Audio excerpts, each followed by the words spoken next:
بسم اللہ الرحمن الرحیم۔ السلام علیکم ورحمۃ اللہ۔ دوستو، نصوح ایک عورت نما آدمی تھا، باریک آواز، بغیر داڑھی اور نازک اندام مرد۔ اپنے ظاہری شکل و صورت سے فائدہ اٹھاتے ہوئے زنانہ حمام میں عورتوں کا مساج کرتا اور میل اتارتا تھا۔ کوئی بھی اس کی حقیقت نہیں جانتا تھا، سبھی اس کو عورت سمجھتے تھے۔ یہ طریقہ اس کے لیے ذریعہ معاش بھی تھا، عورتوں کے جسم سے لذت بھی لیتا رہا۔ کئی بار وجدان کے ملامت کرنے پر اس نے اس کام سے توبہ بھی کر دی، لیکن ہمیشہ توبہ توڑتا رہا۔ ایک دن بادشاہ کی بیٹی حمام گئی۔ حمام اور مساج کے بعد پتہ چلا کہ اس کا موتی گم ہو گیا ہے۔ بادشاہ کی بیٹی نے حکم دیا کہ سب کی تلاشی لی جائے۔ سب کی تلاشی لی گئی، لیکن ہیرا نہیں ملا۔ نصوح ڈر کی وجہ سے ایک جگہ چھپ گیا اور سوچنے لگا، اگر آج میرا راز کھل گیا تو میرا سر اتار دیا جائے گا۔ جب اس نے دیکھا کہ شہزادی کی کنیزیں اسے ڈھونڈ رہی ہیں، اس نے سچے دل سے خدا کو پکارا اور خدا کی درگاہ میں سچے دل سے توبہ کی اور وعدہ کیا کہ آئندہ کبھی ایسا کام نہیں کرے گا۔ اے میرے پروردگار، تو میری لاج رکھ لے۔ اچانک باہر سے کنیزوں کی آواز آئی، نصوح کو چھوڑ دو، ہیرا مل گیا ہے۔ نصوح نم آنکھوں سے شہزادی سے رخصت لے کر گھر واپس آ گیا۔ نصوح نے قدرت کا کرشمہ دیکھ لیا تھا اور ہمیشہ ہمیشہ کے لیے اس کام سے توبہ بھی کر دی۔ کئی دنوں کے بعد حمام نہ جانے پر ایک دن شہزادی نے بلاوا بھیجا کہ حمام آ کر میرا مساج کرے، لیکن نصوح نے بہانہ بنایا کہ میرے ہاتھ میں درد ہے، میں مساج نہیں کر سکتا ہوں۔ اس کے بعد وہ دوبارہ کبھی حمام نہیں گیا۔ نصوح نے دیکھا کہ اس شہر میں رہنا اس کے لیے مناسب نہیں۔ سبھی عورتیں اس کو چاہتی ہیں اور اس کے ہاتھ سے مساج لینا پسند کرتی ہیں۔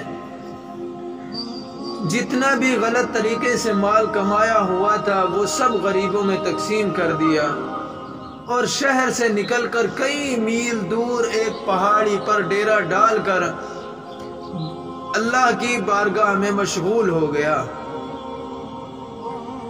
ایک دن اس کی نظر ایک بھینس پر پڑی جو اس کے قریب چر رہی تھی۔ اس نے سوچا یہ کسی چرواہے سے بھاگ کر آ گئی ہوگی، تب تک میں اس کی دیکھ بھال کرتا ہوں جب تک کہ اس کا مالک نہ آ جائے۔ لہذا نصوح اس بھینس کی دیکھ بھال کرنے لگا۔ کچھ دنوں کے بعد بھینس نے بچہ دیا اور نصوح اس کا دودھ استعمال کرنے لگا۔ ایک دن ایک تجارتی قافلہ راستہ بھول کر ادھر کو آ نکلا۔ سارے قافلے والے پیاس کی شدت سے نڈھال تھے۔ انہوں نے نصوح سے پانی مانگا۔ نصوح نے ان کو دودھ پلایا اور سب کو دودھ پلا کر سیراب کر دیا۔ قافلے والوں نے نصوح سے شہر کا جانے کا راستہ پوچھا۔ نصوح نے ان کو آسان اور قریبی راستہ بتایا۔ جانے سے پہلے قافلے والوں نے نصوح کو بہت سارا پیسہ دیا۔ نصوح نے ان پیسوں سے وہاں ایک کنواں کھدوایا۔ آہستہ آہستہ وہاں لوگ بسنے لگے اور عمارتیں بننے لگ گئیں۔ وہاں کے لوگ نصوح کو بڑی عزت اور احترام سے دیکھتے تھے۔ رفتہ رفتہ نصوح کا آوازہ بادشاہ تک جا پہنچا۔ وہی بادشاہ جو شہزادی کا باپ تھا۔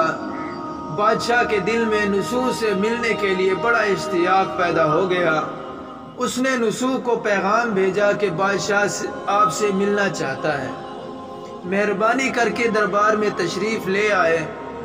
جب نصوح کو بادشاہ کا پیغام پہنچا، اس نے ملنے سے انکار کر دیا اور معذرت چاہی کہ مجھے بہت سارے کام ہیں، میں نہیں آ سکتا۔ بادشاہ کو بہت تعجب ہوا۔ انہوں نے کہا اگر وہ نہیں آ سکتا تو ہم اس کے پاس جائیں گے۔ جب بادشاہ نصوح کے علاقے میں داخل ہوا، خدا کی طرف سے ملک الموت کو حکم ہوا کہ بادشاہ کی روح قبض کر لے۔ اس زمانے کے رسم و رواج کے مطابق اور بادشاہ کو نسو سے ملنے کی وجہ سے لوگوں نے نسو کو تخت پر بٹھا دیا۔ نسو نے اپنے ملک میں ایک عدل اور انصاف قائم کیا اور شہزادی سے شادی کر لی۔ ایک دن نسو تخت پر بیٹھ کر لوگوں کی باتیں سن رہا تھا۔ ایک آدمی آیا اور کہنے لگا، کچھ سال پہلے میری ایک بھینس گم ہو گئی تھی، آپ کی عدالت سے اپنی بھینس کا طلبگار ہوں۔ نسو نے کہا، تمہاری بھینس میرے پاس ہے، آج جو کچھ میرے پاس ہے وہ تمہاری بھینس کی وجہ سے ہے۔ نسو نے حکم دیا اس کے مال اور دولت کا آدھا حصہ بھینس اس کے مالک کو دے دیا جائے۔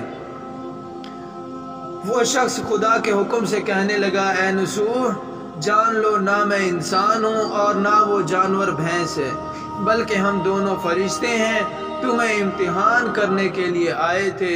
یہ سارا مال اور دولت تمہارے سچے دل سے توبہ کرنے کی وجہ سے ہے، یہ سب کچھ تمہیں مبارک ہو۔ وہ دونوں فرشتے نظروں سے غائب ہو گئے۔ اس لیے سچے دل سے توبہ کرنے کو توبہ نصوح کہتے ہیں۔